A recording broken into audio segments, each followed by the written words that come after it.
I'm Leah Lane, an award-winning travel writer and author of Places I Remember, Tales, Truths, Delights from 100 Countries.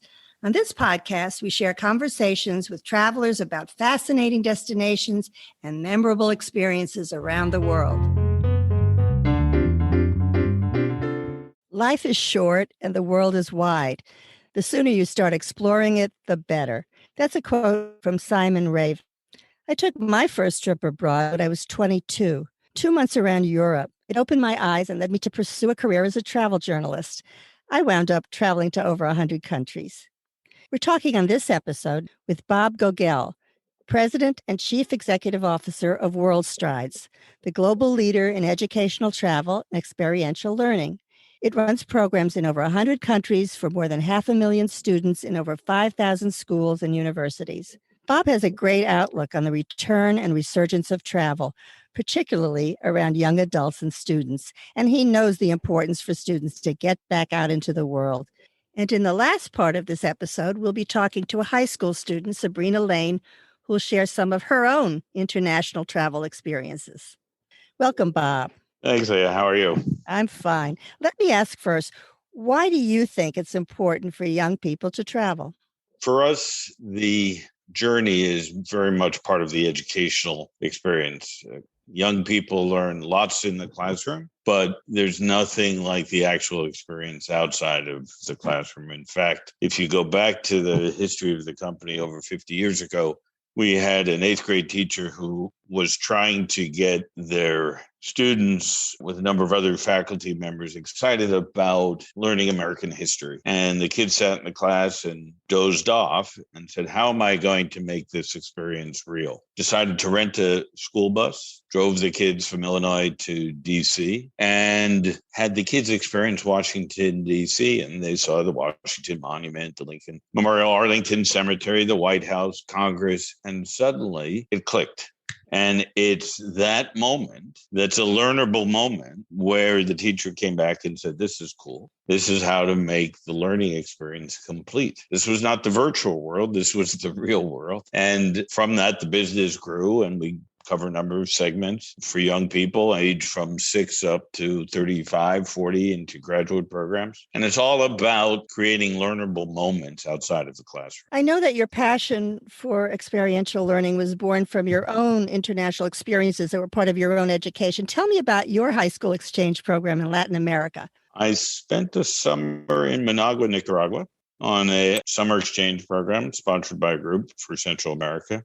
I didn't know a word of Spanish. I probably didn't know where Nicaragua was, but the family had always traveled internationally. And my parents said, gee, are you interested in signing up for the program? I said, sure, and signed up for the program and had a unique experience, learned Spanish, got to travel the first time ever by myself between junior and senior year. And it certainly was more challenging at the time than traveling much later in time. And what I learned then was, one, how to be independent and be in all sorts of new situations. And that really had an impact on me, to the point that the following year, I wrote an essay for a contest for a jeans company and became one of 60 students who were sent to 7 countries in 21 days. It was almost like a movie. Wow. And I had such a great experience seeing Europe that it had to have had an impact on me, because all of my professional jobs since have been international. I've moved overseas 35 years ago from Chicago to Paris. And although my jobs have been based all around the world, you are a product of your environment. And, early travel, I think, changed the way I saw the world. And I have 4 adult kids now, and they've all experienced both domestic and international travel. And I think it changes them. And I think I've got the coolest job in the world. I get a chance to We're both lucky. share those experiences with my own passion for travel and learning experiences. We, as you said earlier, we provide those experiences to over 500,000 kids every year. And it's just a great experience to see the transformation, even if it's just one moment during a whole trip where a young person sees the name of a relative at the Vietnam Memorial, or sees the certain grave sites dance at Arlington Cemetery, or walks into the Congress and runs into their senator. Those are all moments that, will stay in the memory of a person forever. And you can see the impact it has. Absolutely. There are many popular ways that young people travel here and abroad. Before we discuss learning programs a little more, let's talk about some of the others. In the beginning, there's traveling with family. Intergenerational travel has become a big business. I know grandparents now have special tours and cruises available. When I took my granddaughters on special trips when they were 10, I took one to Paris, one to Los Angeles at different times. I really enjoy the alone time we had. But if you want, you can go on a tour and be with other family members, other grandmas and grandfathers. I know that family travel is a big beginning. You mentioned it. What are some tips you can offer for planning family travel? Great question. Several things. One, this generation today is far more sophisticated than ever before. You need to get them actively involved in the planning of that kind of travel. Absolutely. Two, they need to have a diary. Because that's part of the learning experience. And there's a combination of photos, it's a combination of learnable moments, but that it's not just, and I think this is obviously the nature of the relationship in the family, but it's a family learning experience. It's not just all about let's go out and have fun. We're going out and having fun through learning. And then the third thing is don't overplan, because particularly in today's world, even the best laid plans get usually pushed aside. And usually young people are far more flexible than the people they're traveling with. So don't overplan and be flexible and learn how to adapt. And it's okay if you miss that museum opening. You can learn as much by taking a long walk or hike, and the kids are happy with that flexibility. Yes. I would add, I think you have to compromise and balance, and not only museums, but age-appropriate activities that all can enjoy. For example, my nieces just came down to Miami to visit. We took a boat ride in Biscayne Bay. We visited the Vizcaya Estate. And then one evening, we went to something called Top Golf, where we could practice our golf swings and eat junk food and just have fun. And they love the mix. And I think, as you said, if everybody plans it together, there'll be a nice balance there. So aside from family travel, what destinations would you say work best, or a few of them that are your favorites for family travel in general? Couple places pre-COVID are lots of places in Asia, whether it was India or China, because it is so different than the classic domestic experience. And children are typically very welcome. And the exotic newness of those kinds of destinations for young people are excited. They're willing to try new foods. They're fascinated by how different the scenery and the environment is. So for young people, I happen to, we brought all of our 4 kids to both destinations, and they all fell in love with it. 2 studied Chinese. 1 studied Hindi in university as a result. So again, that's a great question. Obviously going to DC, Boston, Gettysburg, Williamsburg are great places to take young people, whether it's for a day trip or a week-long trip in groups or as families. Those are fantastic places. Going out west to some of the national parks, absolutely fantastic. And then there's sort of the classic family vacation of going to the theme parks, Disney, Universal, wherever, are great learning experiences for the kids and their family. There's not very many places you take me where I don't have a great time. That's true.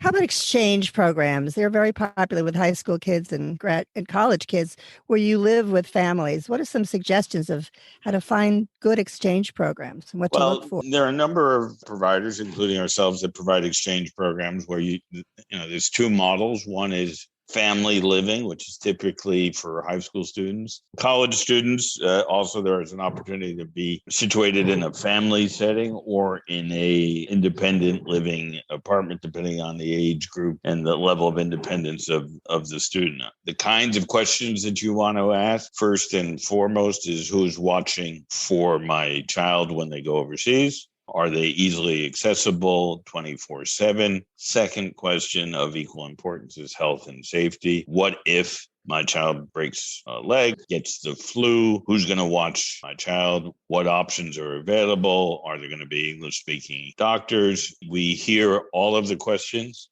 Will my medical insurance pay for this? What do I need to do? Can I come visit my child in pre-COVID days, in countries where you could just get on an airplane and go?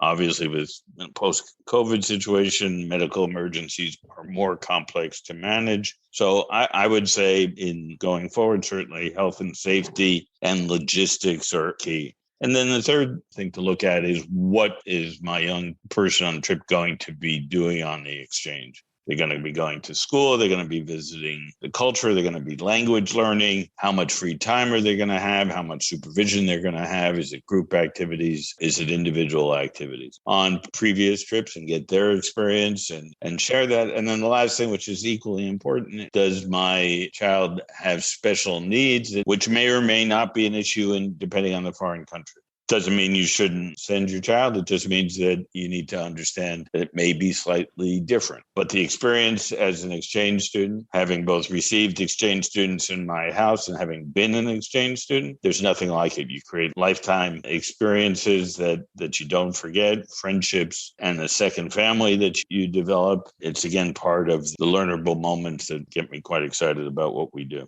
Okay, what about young people traveling on a budget, like backpacking? Any thoughts on that? Sure. We've all, or many of us, have done backpacking, both in the U.S. and overseas. My strong recommendation is to not go alone.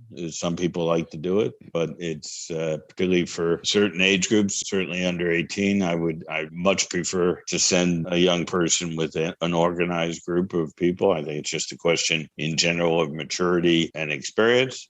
College students obviously enjoy the independence and freedom of backpacking. Again, I would say if the plan is to do that domestically or overseas, probably a group of 2 or 3 is better. It's just the resourcefulness of that is stronger. And there's lots of opportunities. I mean, there's books, there's lots of resources available to plan backpacking trips on a budget, plenty of hotel space historically, pre-COVID at least, whether it's a hotel or it's camping out. All the options are available. Again, it's part of a learning experience that, if you are fortunate enough to be able to do it, is a great learning. Yeah. Many students take a gap year after high school or during or after college before settling down. And some of them try to find work. Some of them volunteer. What are some of your suggestions for that gap year? Sure. Gap years are increasingly becoming part of the growing up experience, whether it's between high school and college, a semester off. And what we're seeing is all forms of gap years developing. Gap years where you go off and you build houses, you do social work, you go work in a medical facility overseas, you learn a new language, and you can do this also domestic. Again, why do young people do gap years? It's an opportunity to develop independence. It's an opportunity to spread wings and learn new skills and explore careers. Some young people are not ready to go to college right away. Some people want to take a gap year after first year of college and say, look, maybe it's not for me. I want to explore the world. My recommendation to parents is that you just, at the stage that your child decides that a gap year and you're comfortable with a gap year happening, that you make sure that the ground rules are set. And obviously there's 2 ground rules. One is communication. It's all too easy to say, oh, I'm in a foreign country, but pretty much very few places that you're out of communication. When my daughter did her gap year in India, we bought her a satellite. We rented a satellite phone that was bigger than a 20-pound suitcase. She was embarrassed by it. She never used it. So there were weeks on end that we didn't have any communication with her, but the world has changed now with mobile phones. And it's obviously comforting both for the parents and for the young person to be able to communicate at least on a regular schedule, and that you really do need to know at most times how to contact in an emergency in both directions. Yeah, speaking of which, I know that WorldStride recently surveyed 800 parents of children in middle and high school to get insights on their level of comfort around the prospect of student travel and trips of interest, especially this year. What did you find out? It was exciting to get the feedback. A couple of things. This was conducted the research in February, where the pandemic, the light at the end of the tunnel, wasn't quite as bright as it is today.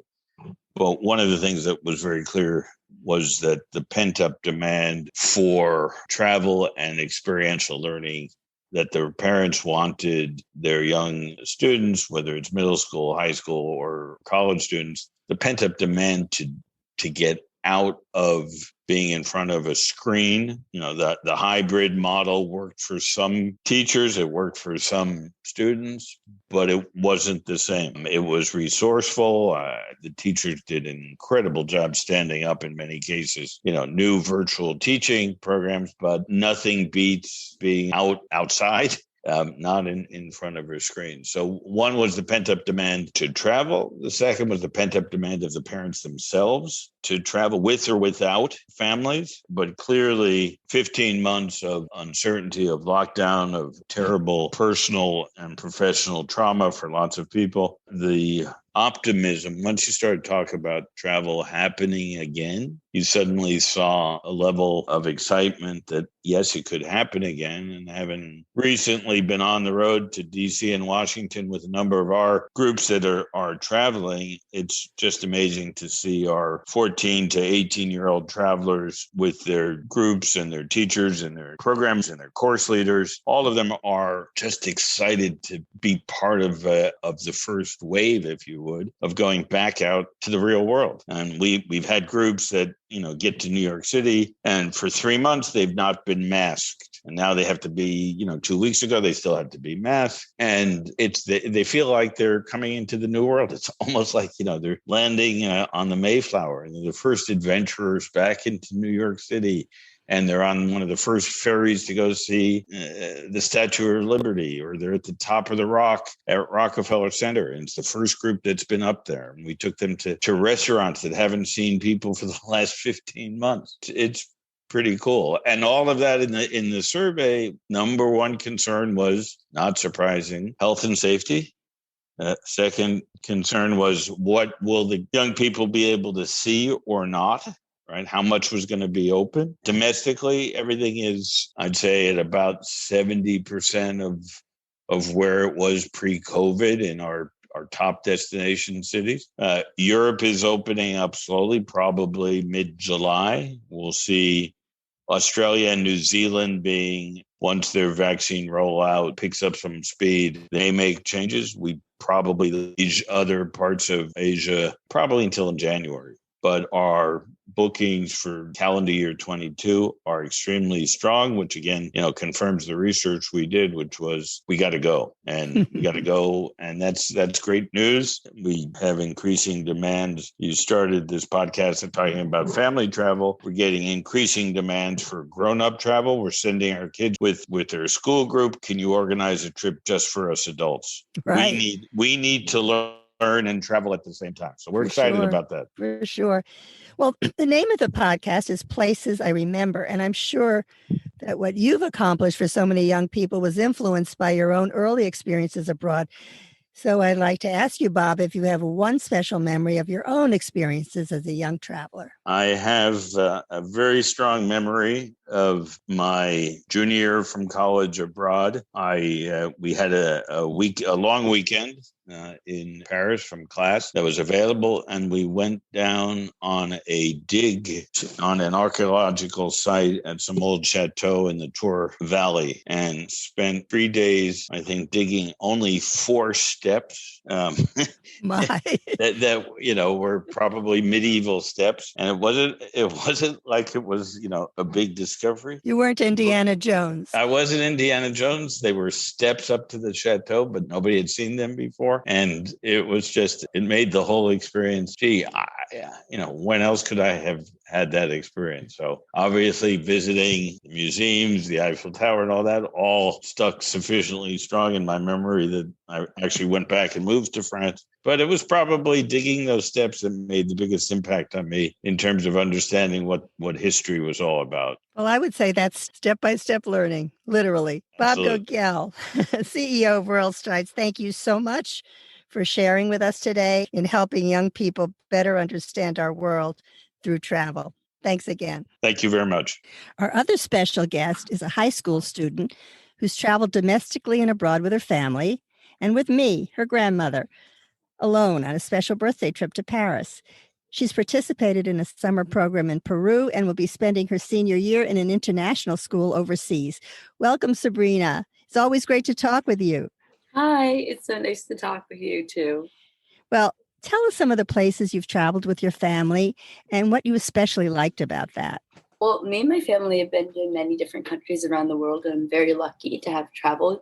One instance that sticks out is the time my whole family, my mom, dad, me, and my sister, they decided it'd be a great idea for us to go somewhere in Costa Rica, like completely off the grid. And to get there, we had to ride on a horse, like uphill for like 2 hours straight.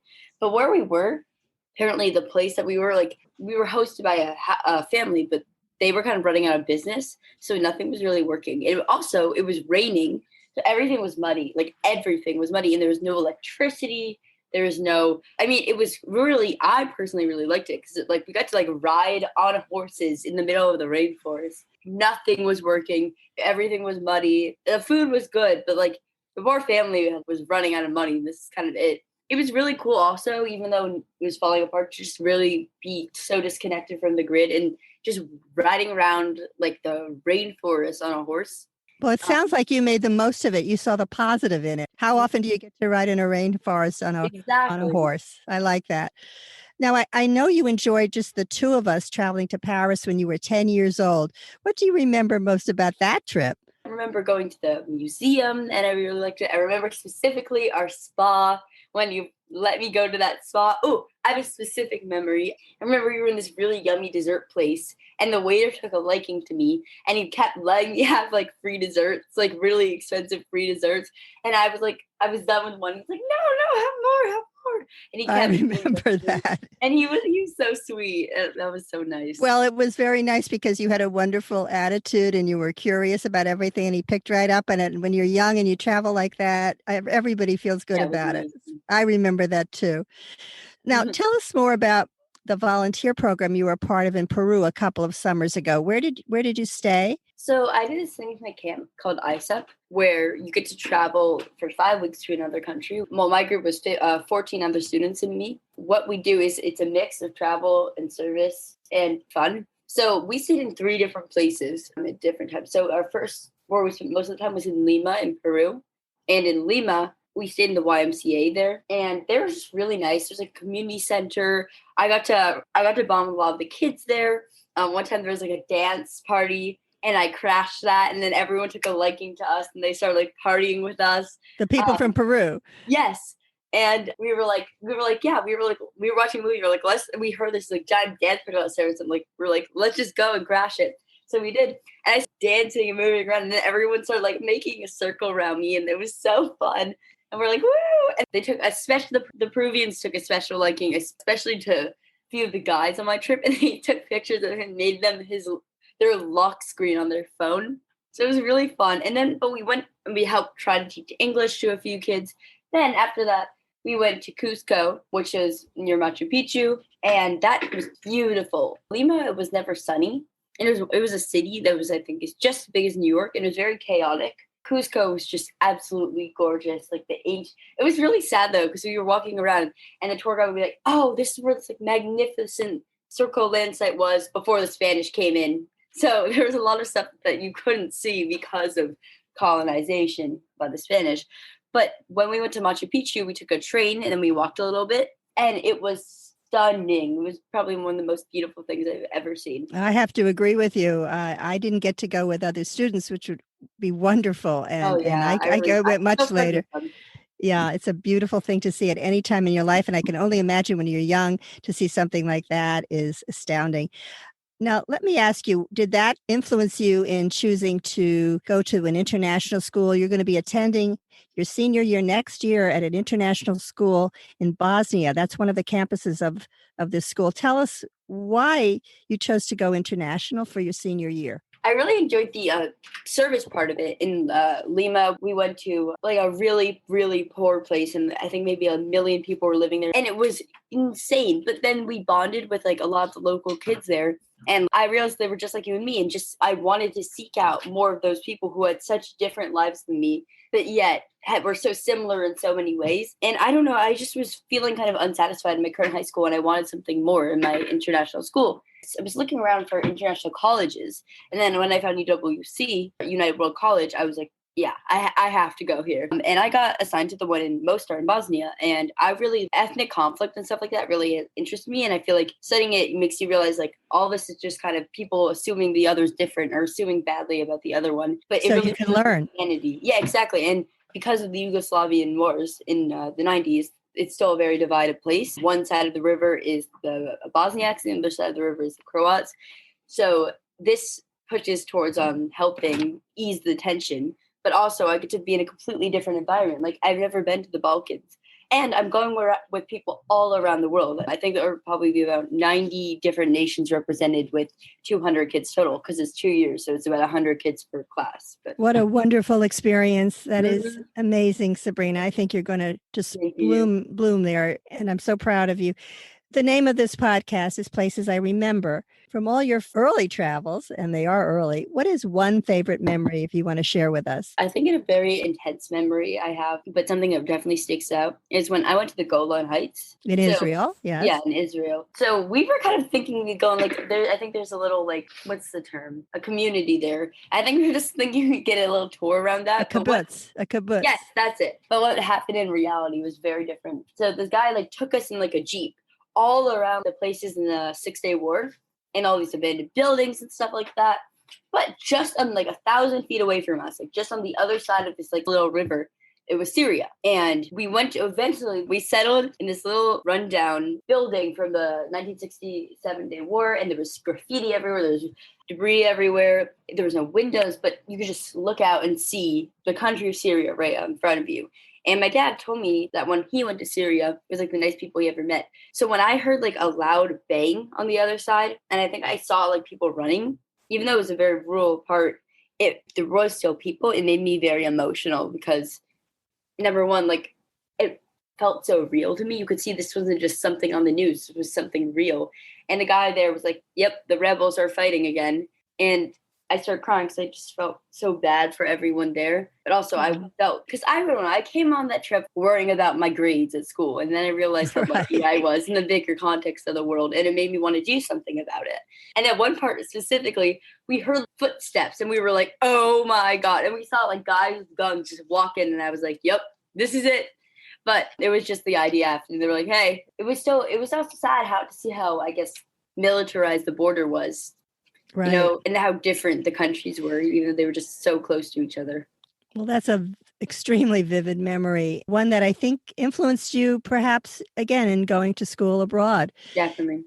So I commend you, Sabrina, and I thank you so much for adding a young person's perspective to our previous conversation with Bob Gogel. I wish you a wonderful year learning abroad and a lifetime of special travel memories. And I love you. I love you too. You're the one who influenced me the most. Oh, thank you.